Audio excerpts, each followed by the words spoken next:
우리가 이 직분이 비방을 받지 않게 하려고 무엇이든지 아무에게도 거리끼지 않게 하고 오직 모든 일에 하나님의 이름으로 찬송하여 많이 드리는 것과 환난과 궁핍과 난과 매맞음과 다침과 난동과 수고로움과 자지 못함과 먹지 못한 가운데서도 깨끗함과 지식과 오래 참음과 사랑과 소명의 강화와 거짓이 없는 사랑과 진리의 말씀과 하나님의 능력으로 의의 무기를 좌우에 가지고 영광과 역sem으로 그러했으며 악한 이름과 아름다운 이름으로 그러했으니라. 우리는 속이는 자 같으나 참되고 무명한 자 같으나 유명한 자요 죽은 자 같으나 보라 우리가 살아있고 징계를 받는 자 같으나 죽임을 당하지 아니하고 불신하는 자 같으나 항상 기뻐하고 가난한 자 같으나 많은 사람을 부유하게 하고 아무것도 없는 자 같으나 모든 것을 가져가라. 아멘.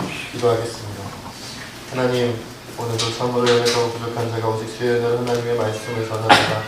이 진리의 말씀 힘있고 능력 있게 전할 수 있도록 성령께서 충만히 역사하여 주옵소서. 아버지, 듣고 사라져버리는 말씀이 아니라 우리의 심령 골수를 쪼개고 삶을 변화시켜 정말 하나님의 귀한 열매들, 하나님께서 원하시는 삶의 결과물들을 내는 그런 말씀의 시간이 되게 하여 주시옵소서. 모든 걸 주님께 맡겼고 감사하며 우리 주 예수님의 이름으로 간절히 기도하옵나이다. 아멘. 자, 여러분, 우리는 평생 선택이라는 것을 하면서 살게 되어져 있습니다. 어디서 사느냐, 어느 지방에서 사느냐, 이것도 선택하고요. 어떤 집에서 사느냐, 이것도 선택하고, 어느 대학에 가느냐, 어느 학과를 가느냐, 이것도 우리나라 사람들에게는 아주 중요한 선택이죠. 그리고 어떤 직장에 가느냐, 어떤 직업을 가지고 살아가느냐, 그리고 또 누구와 어떤 사람과 결혼하느냐. 우리의 인생이라는 것은 계속해서 선택이라는 것을 하면서 살게 되어져 있어요. 그래서 어떤 선택을 하느냐에 따라 우리 삶의 내용, 삶의 모습은 완전히 달라지게 되죠. 그 순간 어떤 선택을 하느냐, 어떤 선택을 하느냐. 그런데 문제는 우리가 선택을 하는 기준이 무엇이냐 하는 거예요. 뭔가를 선택할 때 기준이 있기 때문에 그것을 선택하거든요. 예를 들어 내가 이 지역에서 사는 이유, 그렇죠? 이 대학에 가고 이 학과에 가는 이유, 이 직장을 선택한 이유. 물론 어떤 분들은 등 떠밀려 가시고 이것을 선택할 수밖에 없었다 이런 분들도 있지만 등을 떠밀리는 것도 이유입니다. 왜 등 떠밀렸느냐? 이것도 하나의 이유가 될 수 있거든요. 그러니까 어쨌든 우리에게는 계속해서 어떤 선택이라는 것을 하게 되어 있고 기준에 따라 선택하게 되어져 있습니다. 그것을 선택한 이유. 그런데 혹시 우리의 선택 기준이 한번 우리가 생각해 봤으면 좋겠는데 지금보다 더 나은 소득 수준을 위한 그런 내용들이 기준이 되는 경우가 대부분이지 않는가. 말하자면 더 많이 벌고 더 많은 것을 누리는 것이 내가 선택하는 기준과 이유가 되지 않는가 하는 거죠. 그리고 지금보다 더 윤택한 생활 환경 이런 것들이 기준이 아닐까요? 여러분 의도적으로 나는 더 좁은 집에서 살 거야. 더 우풍도 심하고 이게 난방도 잘 안 되고 냉방도 잘 안 되고 교통도 불편한 곳에 가서 나는 꼭 살아야겠다. 이렇게 결단하고 이사하시는 분 계신가요? 없으시죠? 나는 정말 남들이 그래서 별로 이렇게 선망의 대상도 아니고 남들이 별로 좋아해 주지도 않고 별로 칭찬해 주지도 않고 남들이 인정해 주지도 않는 그런 곳에 가서 나는 꼭 살아야겠다. 나는 그런 곳에서 직장을 택하고 살아야겠다. 그렇게 생각하고 그렇게 사는 분은 없죠. 아우, 내 월급이 1000만 원이 너무 많아. 돈에 치여 살겠어. 한 10만 원 정도 받는 곳으로 옮겨가서 직장 일을 해야겠다. 이런 분들도 없으시죠? 없으시죠? 그렇죠. 그렇죠. 여러분, 우리가 인생을 살면서 뭔가를 새롭게 선택하는데 선택의 기준이 우리는 대체적으로 무엇일 때가 많냐면 소득 수준이 높아야 된다. 예전보다. 그리고 생활 환경을 좀 더 윤택해야 된다. 근무 여건이 좋다든지 삶의 질을 높이기 위한 그런 것들이 우리의 선택의 기준이라는 거죠. 그리고 우리만 그렇게 하는 것이 아니라 우리 자녀들, 아들, 딸들에게도 너 여기서 살아야 돼. 너 이 대학 가야 돼. 너 이 학과를 가야 돼. 너 이 직장 가야 돼. 너 얘랑 결혼해야 돼. 이런 걸 막 정해줘요. 기준을 정해줘요. 이런 기준 때문에 내가 너한테 원하는 거야. 부모의 입장에서 자녀들에게 요구를 하죠. 왜요? 소득 수준과 생활환경 이런 것으로 아이들에게 제시하는 거죠. 그러니까 내가 그렇게 살았고 그렇게 살기를 원했던 것처럼 우리 자녀들에게도 후손들에게도 동일한 선택 기준을 가지고 뭔가를 선택하게 만드는 거죠. 근데 문제는 그러면 우리는 우리가 원하는 바대로 잘 살고 있는가 하는 거예요. 여러분 잘 살고 계십니까? 아멘이 별로 안 나와요. 그렇죠? 여러분 작년보다 재작년보다 그리고 1년, 2년, 3년, 4년이 지났는데 요즘 더 소득 수준이 높아지셨나요? 한 분! 네, 저분 곁에 가시면 이렇게 떡덩어리 많이 떨어지실 것 같습니다. 네, 소득 수준이 높아지셨으니까. 생활환경은 더 좋아지셨나요? 삶의 질이 높아지셨어요? 네, 한 분. 저분 옆에 가시면 네, 잘 보셨다가 대답하시는 분 누구신지 보셨다가 네, 쫓아다니시면 좋을 것 같아요. 여러분 동국대 교수님 중에 경제학 교수님 중에 김낙년 교수님 성함이 어려우시죠. 김낙년 교수님께서 바로 얼마 전에 한국의 개인소득 분포, 소득세 자료에 의한 접근이라는 논문을 쓰셨어요. 그런데 이분이 2010년을 기준으로 한 해 동안의 개인소득자의 모든 소득을 통계를 냈는데 우리나라의 중위권 딱 중간의 소득, 한 사람의 중간소득, 우리나라의 중간소득이 얼마냐고 나왔냐면 1년에 1,074만 원으로 나와요. 1,074만 원이 우리나라의 정확하게 50% 수준이에요. 딱 중간 수준. 그리고 이분이 발표하기를 연간 소득이 1,000만 원이 안 되는 1,000만 원 미만자가 우리나라 전체의 48.4%에 있다고 발표했습니다. 이것은 일을 해서 수입이 있는 사람들을 대상으로만 조사를 한 거예요. 그러니까 수입이 없는 사람들, 일을 안 하는 분들은 제외한 거예요. 그러니까 돈 버는 사람들을 기준으로 했을 때 1년에 1,000만 원을 못 버는 분이 우리나라의 48.4%다. 절반 정도다라는 거예요. 여러분 1년에 1,000만 원을 못 번다는 건 한 달에 얼마를 못 번다는 거예요? 100만 원을 못 번다는 거예요. 한 달에 100만 원씩만 벌어도 1년이면 1,200만 원이잖아요. 그런데 1,000만 원이 안 되는 사람이 48.4%, 약 50%가 된다고 하는 것은 한 달에 100만 원도 못 벌고 사는 사람들이 절반가량 된다. 우리나라에. 외국의 얘기가 아니에요. 우리나라 얘기예요. 그러면서 이분이 이 조사 결과에 근거해서 뭐라고 발표를 했냐면 우리나라에서 보통 중산층이라고 이야기되어졌던 그런 공기업 직원이나 대기업 직원들은 대부분이 중산층이 아니라 고소득층이다. 이렇게 발표를 하셨어요. 논문에다가. 그러니까 우리가 이 정도는 살아야지 중산층 아니야? 라고 생각하는 게 사실은 중산층이 아니라 굉장히 돈 많이 버는 고소득층이라는 거예요. 한 달에 100만 원만 벌어도 중간은 간다는 거예요. 중간 이상이다. 여러분 가정은 한 달에 100만 원 이상씩 버시나요? 고소득층이시군요. 여러분 우리나라 얘기예요. 외국의 얘기, 어느 경제적으로 어려운 나라의 얘기가 아니라 우리나라다. 여러분 생각해보세요. 우리 가정이 한 달에 100만 원 가지고 산다. 그것 가지고 벌어서 산다. 우리 2식구, 3식구, 4식구 그렇게 산다. 그렇다면 삶이 참 편하시겠죠?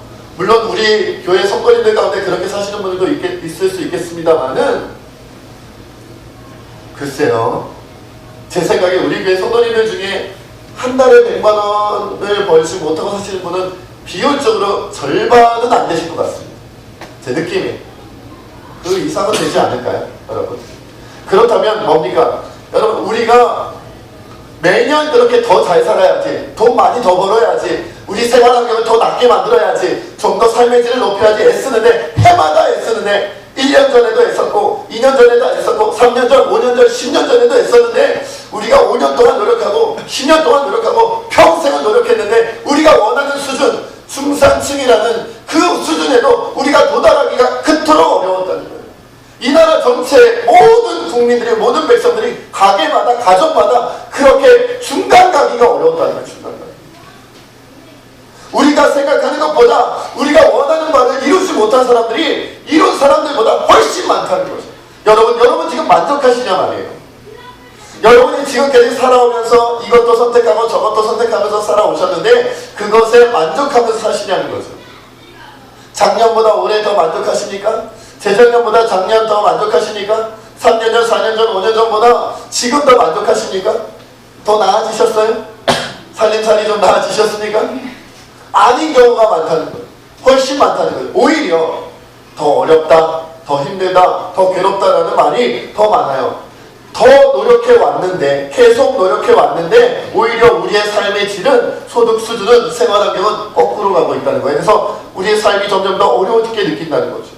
여러분, 우리가 아무리 원해도 우리가 원하는 삶은 그렇게 쉽게 주어지지 않습니다. 우리는 항상 그걸 선택했는데, 돈 더 많이 버는 걸 선택하려고 했고, 생활 환경이 더 좋아지는 것을 선택하려고 했고, 삶의 질이 높아지는 것을 선택해 왔잖아요.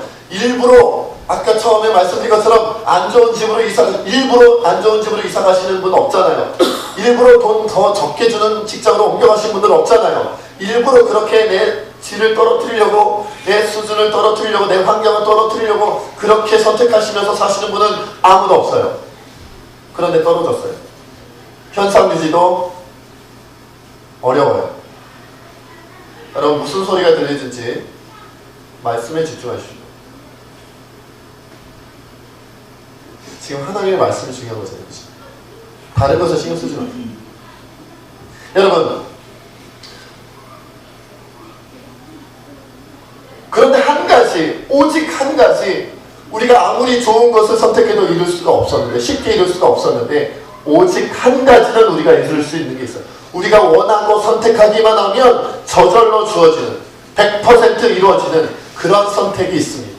우리의 삶의 질을 높이고 우리의 생활 수준을 높이는 100%의 그런 선택이 있을 수 있어요.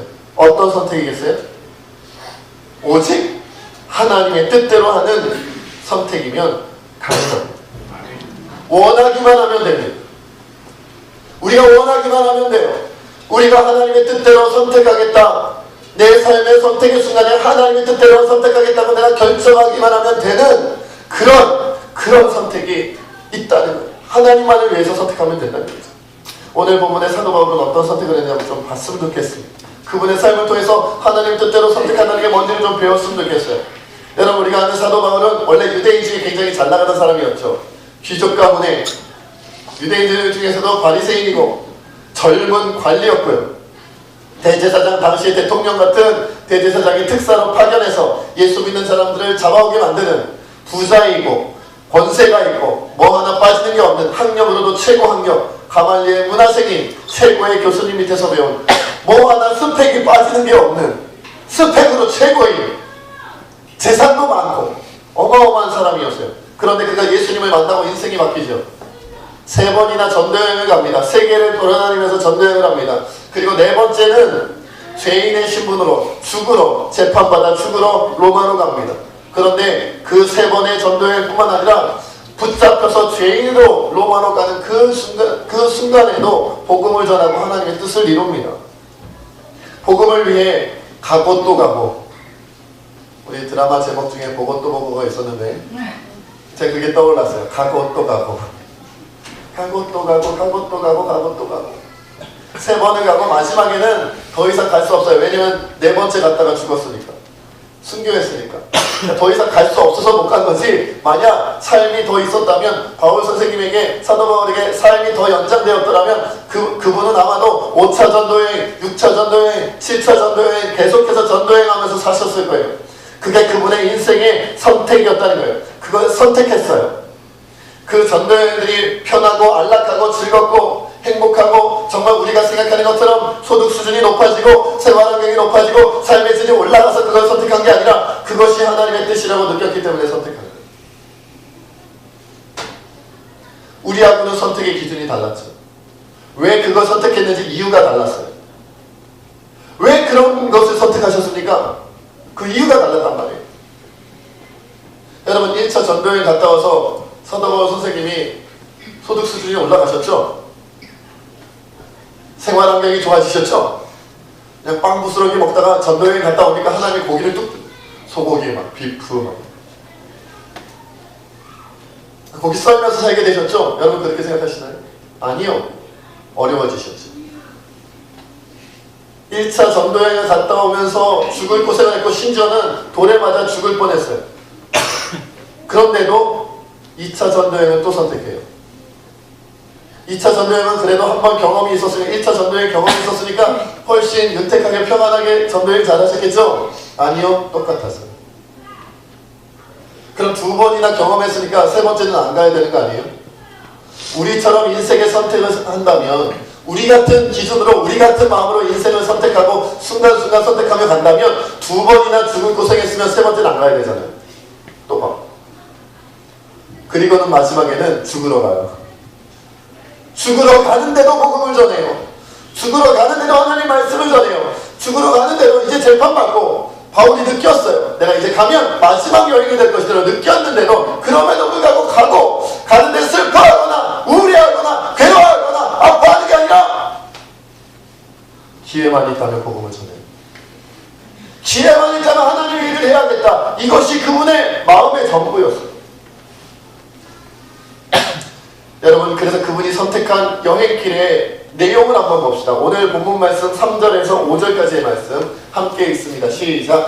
우리가 이 직분이 일반을 받지 않으려고 옷을 주지 않으려고 벗기지 않으려고 오직 모든 일에 하나님의 일꾼으로 자천하여 많이 견디는 것과 환난과 굴비와 고난과 내말들과 가슴과 난동과 수고로움과 자기 못함과 먹지 못함 가운데서도 여러분, 사도 바울이 얘기를 합니다. 사도 바울 선생님이 3절에 말씀하시기를 내가 복음 전하는데 이 일이 아무에게도 거리낌이 되지 않게 하려고 4절 말씀에 내가 하나님의 일꾼으로 스스로 자천했다는 거예요. 복음 전하는 것이 아무에게도 거리낌이 되지 않기 위해서 내가 감당하는 일들이 많이 있었는데 스스로 자천하여 내가 나를 청구하여 내가 나를 하나님 앞에 나의 일꾼으로 바쳐서 내가 하나님의 일꾼에 나 스스로 나가서 뭘 결정하냐면 내 인생에 복음을 전하는데 많이 견디는 것, 환난, 궁핍, 고난, 매맞음, 갇힘, 난동, 수고로움, 자지 못함, 먹지 못함을 내가 선택했다는 거예요. 내가 선택했어요. 다른 사람이 강요한 게 아니에요. 오늘 교회 갔더니 목사님이 설교 중에 예수를 위하여 고난받기를 강요하셔서 할 수 없이 왔는데요. 이게 아니었어요. 내가 교회 중직자가 됐는데 교회 성도들이 나를 바라보는 눈빛이 예수를 위하여 뭔가 헌신하고 예수를 위하여 뭔가 수고하고 예수를 위하여 뭔가 희생하는 눈총이야. 내가 목사가 됐더니 내가 장로가 됐더니 내가 권사가 됐더니 밑에 집사님들이 저 성도님들이 애들이 나를 보고 뭔가 하라는 눈총이야. 하기 싫었는데 어쩔 수 없이 온 게 아니라 자천하여 내가 스스로 왔다는 거야. 자천하여 내가 스스로 왔다는 거야. 내가 결정했어요. 1차 전도여행을 해보니까 1차 전도여행 했던 경험에 의하면 이 일을 하면 많이 견뎌야 되고 이 일을 하면 환난이 오고 궁핍이 오고 고난이 오고 매맞고 갇히고 난동이 없고 수고롭고 자지 못하고 먹지 못하고 1차 전도여행 해보니까 이걸 알았어요. 해보면 알잖아요, 여러분. 1차 전도여행 갔다 왔으면 알지. 근데 또 갔어요.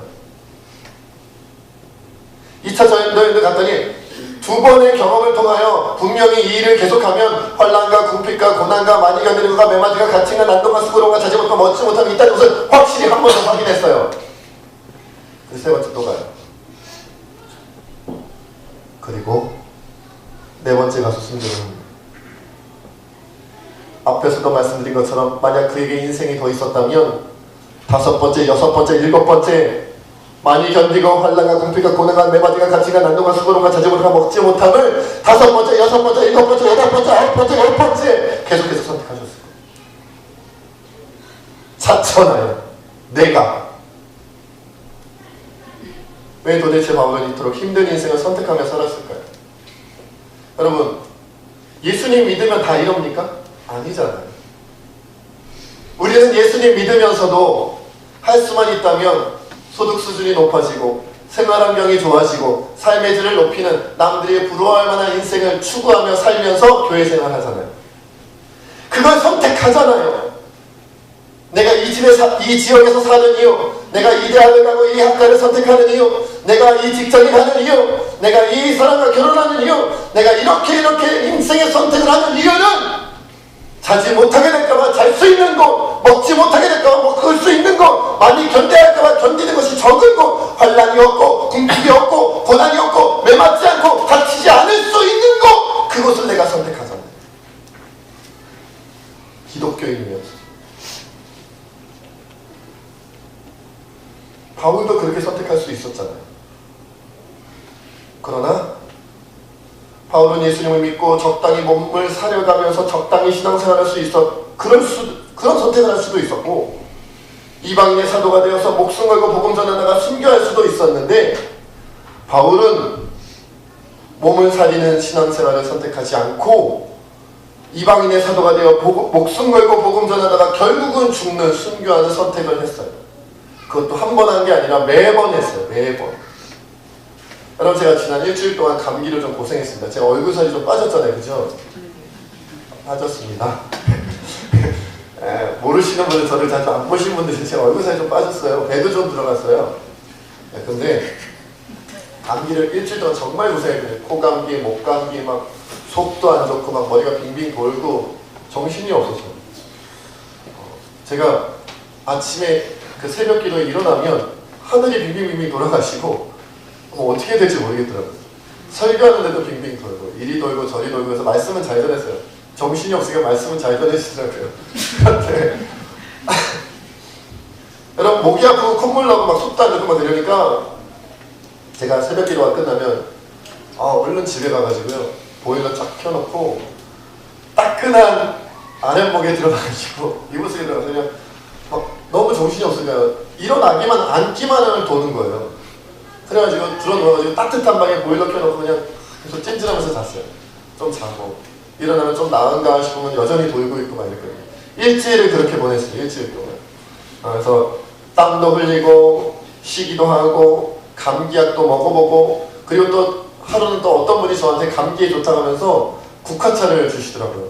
3번 우려 드세요. 그래서 제가 3번 우려 먹었습니다. 국화차는 3번 우려 먹어야 된다고 그러더라고요. 여러분, 혹시 국화차 이렇게 누가 주시면 3번 우려 드세요. 따뜻한 물에. 그래서 제가 입천장 다 되었는데 여러분, 저는 그럴 수 있었잖아요. 저는 제 삶이 그런 선택을 할 수 있는, 선택을 해왔기 때문에 그럴 수 있었어요. 보일러도 있는 집, 배고프면 먹을 수 있는 집, 감기약도 사 먹을 수 있는 소득 수준. 그렇죠. 그러나 사도 바울은 잠자고 싶어도 마음대로 잠잘 수 없고 먹고 싶어도 마음대로 먹을 수 없는 삶을 살았고요. 뿐만 아니라 매를 맞고 갇히고 온갖 고난을 겪어야 했어요. 왜냐하면 그렇게 선택했어요. 보일러가 나오지 않는 집을 선택했어요. 왜? 복음 전하기 위해서. 하나님의 일을 감당하기 위해서. 배가 고파도 뭐를 사 먹을 수 없는 소득 수준인 그런 인생을 선택했어요. 원래 그렇게 태어난 게 아니고 원래 그렇게 살아야만 했던 거 아닌데 그걸 선택해버렸어요. 바울이. 더 살 수 있는데 순교하지 않으면 더 살 수 있잖아요. 전도만 안 하면 돼요. 복음만 전하지 않으면 더 살 수 있어요. 하나님의 말씀 증거하지 않고 하나님의 뜻대로 살지 않고 그냥 적당히 우리처럼 교회 왔다 갔다 하면서 저처럼 교회 왔다 갔다 하면서 약간 말씀 전하다가 반응이 안 좋으면 도망가고 이러면 되잖아요. 그런데 왜 반응이 안 좋은데 왜 또 들어가서 또 전하고, 사람들이 미워하고 싫어하는데 왜 또 들어가서 또 복음을 전하고, 사람들이 나를 공격하고 나를 외면하고 나를 힘들게 하고 내게 고난을 주는데 왜 그 사람들에게 또 가서 그 사람들을 살리겠다고 말씀을 전하고 그 사람들을 살리겠다고 복음을 전하고 왜 또 매를 맞고 왜 또 돌을 맞고 왜 결국은 죄인으로 끌려가냐고. 왜 그걸 선택하냐고요. 왜 꼭 그렇게 살아야만 했나요? 우리 그렇게 안 살잖아요. 저를 그렇듯.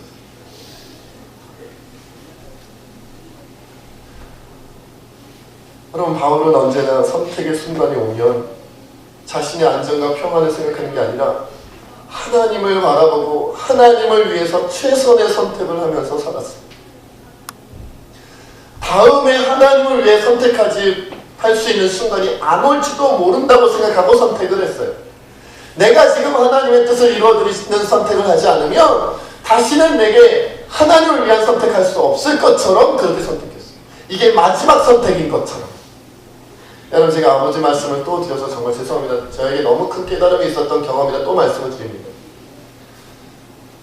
저희 아버지께서는 굉장히 유능하신 분이셨어요. 똑똑하신 분이셨어요. 제가 생각해도 참 똑똑하셨어요. 그래서 언제나 저는 자라나면서 아버지에 대한 열등감이 있어요. 아버지 굉장히 똑똑하신데 아들은 아버지가 못하니까 늘 비교당하면서 너는 왜 성적이 그거밖에 안 되냐 이거부터 시작해가지고 너는 왜 그렇게 사냐 막 이러면서 이것도 안 되고 저것도 안 되고 늘 아버지의 그 그늘 아래 이렇게 살았단 말이죠. 근데 사람이 이렇게 좀 세상적인 능력이 있으시니까 참 많은 일들을 향해서 달려오셨던 거예요. 사업하시면서 이 일도 해보고 저 일도 해보고 많은 일을 해보셨던 거예요. 근데 제 기억에 마지막 저희 아버지께서 올해 초죠. 올해 초에 췌장암으로 마지막 투병 생활하시다가 더 이상 살아갈 수 없다는 것을 느끼시고 이제 내 목숨이 마지막 순간에 왔구나 라고 느끼시고 온 가족을 불러다가 마지막으로 하신 말씀이 그거였어요. 욕심내지 말아라. 욕심내지 말아라. 그게 그분이 평생을 경험하고 죽음의 순간 마지막 호흡을 눈앞에 두고 가족들에게, 자녀들에게, 후손들에게 해주고 싶었던 가장 중요한 말씀, 가장 중요한 인생의 깨달음이었어요.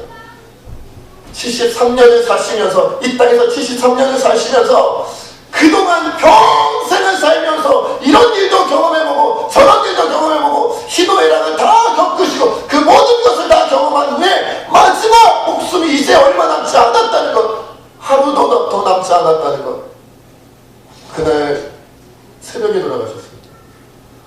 그 순간에 깨달으신 마음으로 자녀들에게 하신 말씀이 그거였어요. 욕심내지 마. 저는 그것이 그렇게 들렸습니다. 내가 인생에서 욕심 부렸던 그 순간에 욕심을 선택하지 아니하고 하나님을 선택했더라면 내 마지막 가는 길이 훨씬 마음 편했을 것이다. 이렇게 들리더라고요. 내 평생에 정말 나를 위하여 다른 세상의 이득을 위하여 세상의 것들을 위하여 달려가며 그것을 선택하며 살았던 그 순간을 내가 욕심내지 아니하고 내가 욕심부리지 아니하고 하나님을 위해 선택했다면, 하나님의 나라를 위해 선택했다면, 하나님의 뜻을 위해 선택했다면 내가 죽기 직전에 이 자리에서 두렵지 않았을 것이다. 부끄럽지 않았을 것이다. 걱정되지 않았을 것이다. 주님이 나를 맞이한다. 내 마지막이 왔다는 그 순간이 오히려 감사하고 즐거웠을 것이다. 저는 그렇게 들었어요. 저에겐 그렇게 들리더라고요. 여러분, 그렇다면 우리 하나님께서는 어떤 선택을 하셨나요? 하나님께서는 불순종하며 죄악으로 가득해진 인간들, 죽어 마땅한, 사형받아 마땅한 우리 죄인들을 그분의 마음껏 다 멸해버리시고 멸망시켜버리고 다 지옥불에 떨어뜨리고 새롭게 시작하실 수도 있었겠죠. 아니면 독생자 예수 그리스도를 우리 모든 죄인을 위하여 십자가에 보내시어 죽이심으로, 피 흘리심으로 구원하실 수 있는 선택도 할 수 있었어요. 그런데 하나님께서는 우리를 멸하는 선택을 하지 아니하시고 자기 아들을 죽여 죄인인 우리를 다시 살리는 선택을 하셨어요. 그래서 우리가 여기 있는 거예요. 우리는 어떤 선택을 지금까지 해왔나요? 어떤 선택을 앞으로 하실 건가요? 지난 날들의 우리의 선택들이 하나님의 뜻대로 한 선택이 아니면 내 뜻이거나 아니면 세상 사람들이 선택하는 기준에 따라 그들의 세상의 방식대로 선택하며 살아온 선택이었나요? 하나님을 위한 최선의 선택이었나요? 아니면 하나님을 위한다고는 하지만 사실은 이미 다 계산돼요. 내가 절대적으로 손해보지 않는, 내가 살아날 국리는 다 해놓은, 내가 윤택하게 할 수 있는 그 모든 여건을 다 마련해놓은 그런 적당한 선택, 적당한 삶이었나요? 내가 어디서 살 것인가? 우리 자녀들은 어느 대학에 보내고 어느 학교를 보내며 어느 직장에 다니게 하고 누구와 결혼시킬 것인가? 어떻게 살게 선택하게 만들 것인가? 그 모든 기준이 하나님의 뜻이냐 아니면 세상의 방식이? 거기 왜 갔으며 왜 그렇게 살게 되었는지 물어본다면 하나님 때문이었습니다라고 우리가, 오직 하나님만을 위해서 그랬습니다라고 우리가 고백할 수 있을까요? 여러분, 우리의 선택의 기준과 이유가 오직 하나님의 뜻과 영광이어야 합니다. 그래야 복됩니다. 그 선택의 기준과 이유가 하나님을 위한 최선이어야 합니다. 차선책은 없습니다. 차선책은, 우리가 믿음에서 차선책을 선택한다는 것은 불신앙이나 마찬가지입니다. 믿지 않는 거예요. 여러분, 만약 사도 바울이 다른 인생을 살았다면 어떻게 됐을까요? 다음과 같은 것들을 사도 바울이 놓쳤을 겁니다. 우리 8절부터 10절까지의 말씀 함께 읽겠습니다. 8절에서 10절입니다.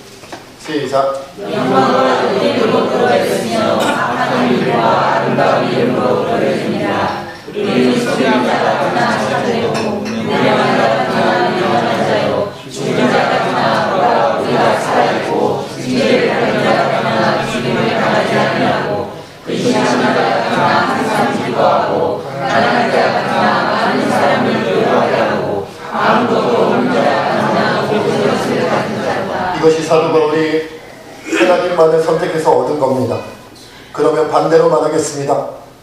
우리처럼 만약 사도 바울과 같은 삶을 선택하지 아니하고 교회는 다니지만 신앙생활은 하지만 바울과는 다르게 내 뜻대로 세상의 방식대로 선택하며 살면 이렇게 살게 되고 이런 결과물을 얻는 겁니다. 우리는 속이는 자가 되는 겁니다. 우리는 무명한 자가 되는 겁니다. 우리는 죽은 자가 되는 거고, 우리는 징계를 받는 자가 되는 거고, 우리는 죽임을 당하는 거고, 우리는 근심하는 자가 되고, 우리는 가난한 자가 되고, 우리는 아무것도 없는 자가 되는 거예요. 다 잃어버리는 거예요. 다 잃어버리는. 하나님을 위해 최선의 삶을 선택하고 죽음의 위기를 달고 살아간 바울에게 주어진 것은 모든 것을 다 주시는 거였습니다. 모든 것을 가진 자로다. 이 말은 바울처럼 살지 않으면 모든 것을 잃어버린다는 말. 어떤 부인이 외아들과 함께 교회생활, 신앙생활하면서 살고 있었대요. 그런데 목사님께서 자꾸 이렇게 기도를 시키시는 거예요. 하나님의 뜻대로 이루어지길, 하나님의 뜻대로 이루어지이다. 이거 자꾸 기도를 시키시더래요. 근데 이 부인이 어렵게 사시잖아요. 외아들과 둘이서 힘들게 살다 보니까 이 기도를 못 하시더래요. 저는 하나님의 뜻대로 되어지는 게 너무 어렵습니다. 두렵습니다. 저는 그 기도 못 하겠습니다. 목사님께 자꾸 말씀을 하시더래요. 그래서 이 목사님께서 이야기를 듣다가 한 권사님을 통해서 그분에게 이렇게 말씀을 전하게 했대요. 그 권사님이 이분한테 이렇게 얘기를 합니다. 한번 생각해 보시죠, 성도님. 만약 당신 아들이 당신에게 와서 어머니, 제가 어머니 아들이니까 저 자신을 어머니께 맡길 테니 어머니 마음대로 뜻대로 다 하세요 라고 당신의 아들이 와서 얘기한다면 이때다 싶어서 그 아이를 괴롭히고 그 아이를 힘들게 하고 그 아이를 죽이는 자리, 해로운 일이 생기는 자리로 다 내어 모시겠습니까? 그러자 그 성도님이 얘기합니다. 아니죠. 내 아들이라면 가장 좋은 자리로, 가장 행복한 자리로 내가 어미이니 당연히 그렇게 인도하겠지. 그래서 그분이 말합니다. 하나님은 당신보다 당신을 더 많이 사랑합니다. 하나님은 당신의 아버지지. 맡긴다고 죽는 게 아닙니다. 하나님을 의지한다고 죽는 게 아닙니다. 모든 것을 가지게 되는 겁니다. 잃어버릴 것 같죠? 배고프고 자지 못하고 매맞고 갇히고 수고롭고 고난과 궁핍이 오는 것 같죠? 아니요. 모든 것을 가지고 저는 모든 것을 가지는 삶을 선택하려 합니다. 여러분은 어떤 선택을 하시겠습니까? 우리 시간 함께 하나님 기도하며 나가기를 원합니다. 말씀을 들어도 그것에 순종하지 못하고 그것을 이루지 못하면 그 말씀은 나와 상관없는 말씀이 되는 겁니다.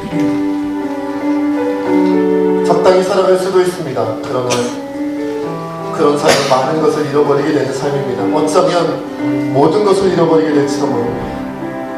분명한 진리 사실 하나는 하나님을 위해 모든 것을 내려놓고 하나님을 위해 모든 것을 포기하고 오직 하나님만 붙잡고 살아간다면 여러분은 모든 것을 가지며 살게 될 것입니다.